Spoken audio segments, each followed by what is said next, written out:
toujours en vous.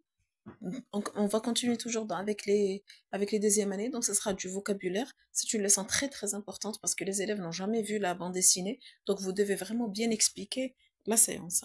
Donc bien sûr, c'est le travail toujours de Monsieur Mazoudi. Je fais attention, je fais exprès de garder le prénom le nom et le prénom de celui qui a fait ça pour vous montrer que c'est pas un travail personnel et que moi-même je m'inspire de lui. Et là, je vous montre comment présenter seulement la séance. Peut-être il y en a certains qui ont du mal à s'exprimer, d'autres à faire passer, à faire parvenir leur message et tout, ils ont du mal.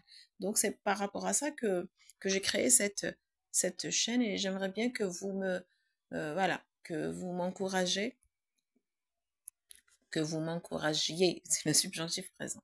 Allez, c'est toujours réaliser un album de bande dessinée, et puis c'est toujours la séquence 5, comprendre et produire une bande dessinée. Là, c'est le vocabulaire. Les objectifs de la séance, c'est d'abord identifier les composants d'une bande dessinée. Donc, tous les éléments constitutifs de la bande dessinée. Là, c'est l'objectif le plus important de la séance. Et puis, connaître le vocabulaire lié à la bande dessinée.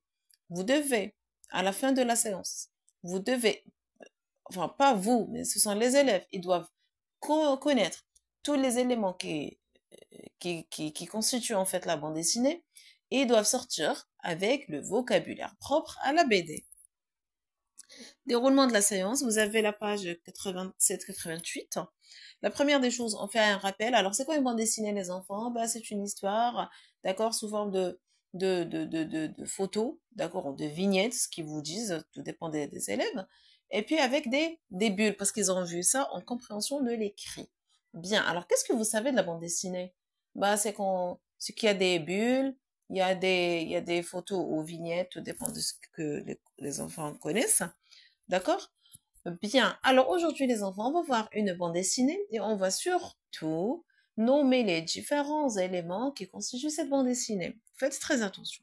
Alors prenez vos livres, s'il vous plaît, à la page 87. Regardez bien. C'est une fable que vous connaissez déjà. Laquelle? J'ai fait exprès de garder la même fable, de faire en compréhension de l'oral cette fable. Comme ça, les élèves ont déjà une idée sur la fable. On va pas trop s'étaler, trop approfondir la compréhension. Alors, les enfants, il y a combien de photos dans cette bande dessinée? Il y en a 4. Est-ce qu'on les appelle des photos, les enfants? Non, on les appelle pas des photos, on les appelle des vignettes. Ce serait bien qu'au fur et à mesure, d'accord, vous tracez, d'accord? Tracez comme ça sur le tableau 4 vignettes, ce serait beaucoup mieux.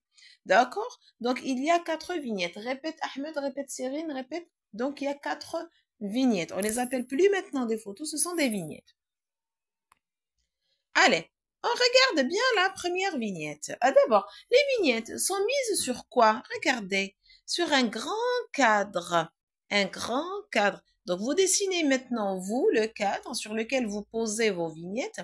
Les enfants, le grand cadre là, on l'appelle une planche. Une planche. Répétez les enfants, il y a une planche dans laquelle il y a des vignettes. Ils vont répéter ça. Après, on va attaquer un petit peu la compréhension.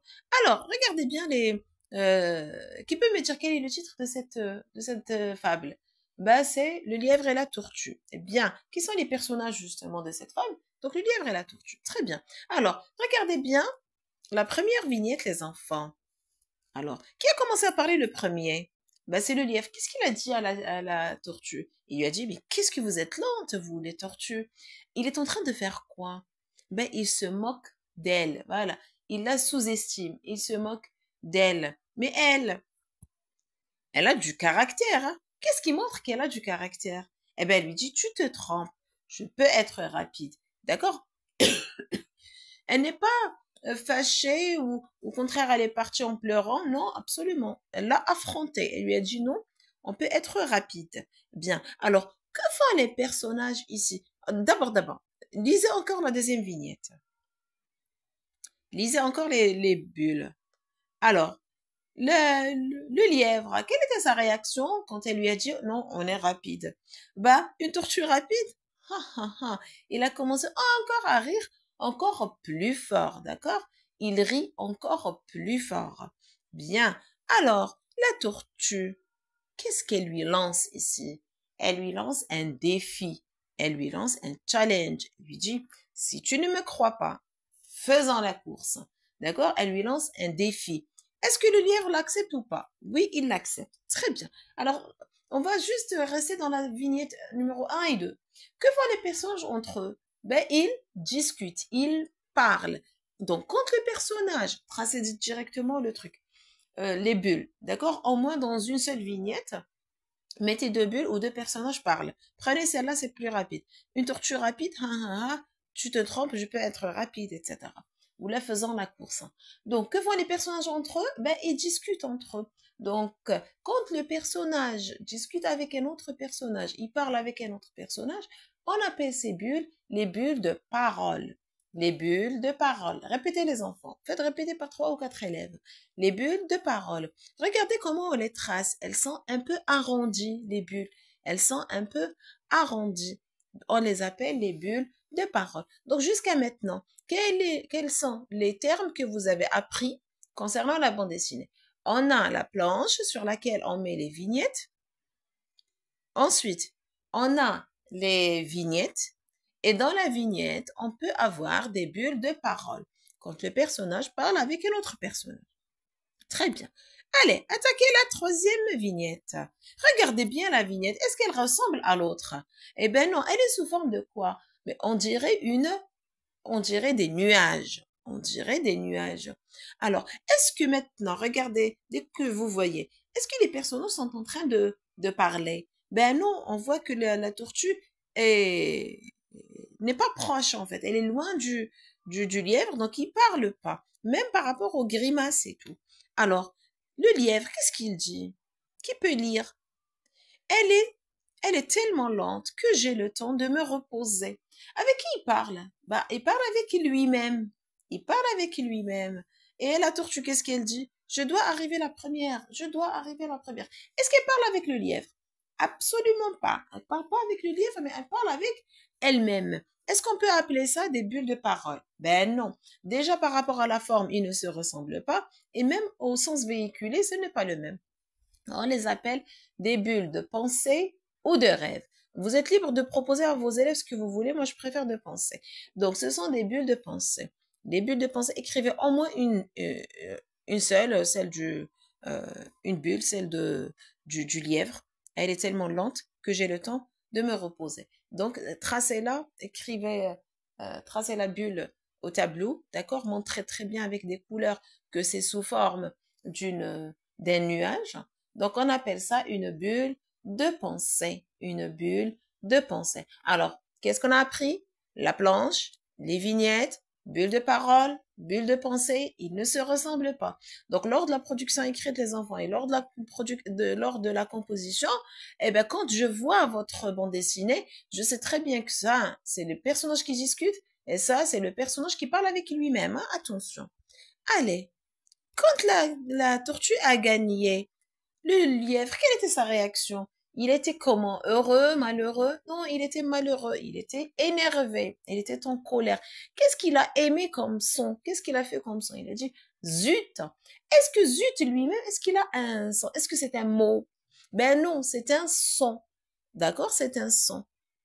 Comme lors de la fable La Guenon, le singe et la tortue, et la noix, pardon.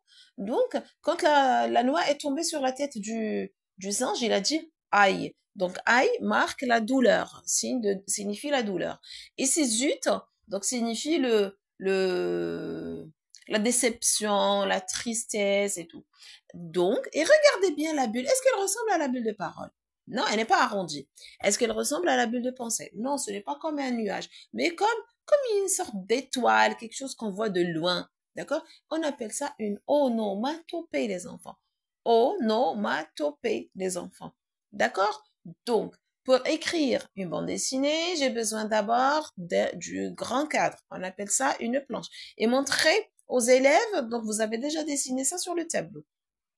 Ensuite, sur cette planche, qu'est-ce qu'on met les enfants? On pose nos vignettes. Donc, il y en a 4 ici. Très bien. Dans les vignettes, il y a qui? Il y a les personnages. Très bien.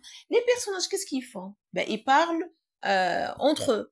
Donc, quand un personnage parle avec un autre personnage, les enfants, on appelle ça une bulle de parole. Et parfois, ils parlent avec eux-mêmes, leurs réflexions, leurs pensées et tout. On appelle ça une bulle de pensée ou de rêve. Et elles sont sous forme d'un nuage. Quand le personnage est énervé ou bien quand il a mal et tout, donc il émet un son, il fait un son qu'on appelle une onomatopée. Voilà le vocabulaire de la bande dessinée que vous devez apprendre pour que vous puissiez après, bien sûr, écrire la production écrite.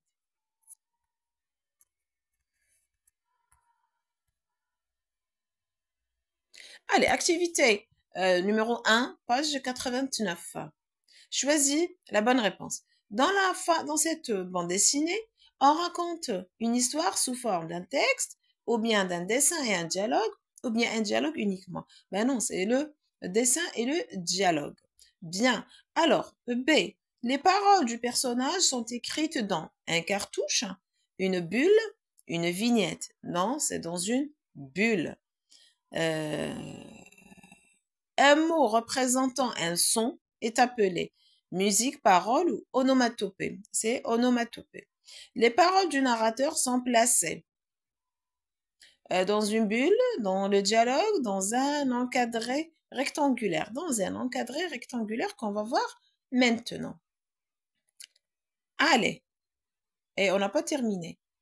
Le lièvre et la tortue, d'accord? Le lièvre et la tortue, euh, ou bien on va dire, le lièvre se moque de la tortue et elle lui lance un défi, ou bien un pari. Bien. Alors, comment on appelle ce passage-là? C'est le passage narratif. Est-ce que le passage narratif, on l'écrit dans le dialogue? Eh ben non, on l'écrit pas dans on l'écrit dans les bulles. Ben non, on l'écrit pas dans les bulles, mais on l'écrit dans un passage rectangulaire. D'accord? On l'écrit dans un passage rectangulaire. Et on appelle ça un cartouche. Pas un cartouche. C'est quoi un cartouche? Eh ben, c'est le passage rectangulaire, c'est le passage narratif. Donc, le passage narratif, les enfants, on, on l'appelle un cartouche. Voilà. Même le titre, c'est un cartouche. Et puis, même si on a besoin d'un autre passage narratif, bien sûr, dans la même bulle, on peut tracer un petit rectangle et on écrit ce qu'il faut. Mais il faut pas s'étaler dans le passage narratif, hein. Il faut écrire vraiment une toute petite phrase, hein. Voilà. Et bien sûr, on évite tout ce qui est phrase de parole, verbe de parole et tout. On les emploie pas. Voilà. Merci. Essayez, s'il vous plaît, de m'encourager avec de bons commentaires.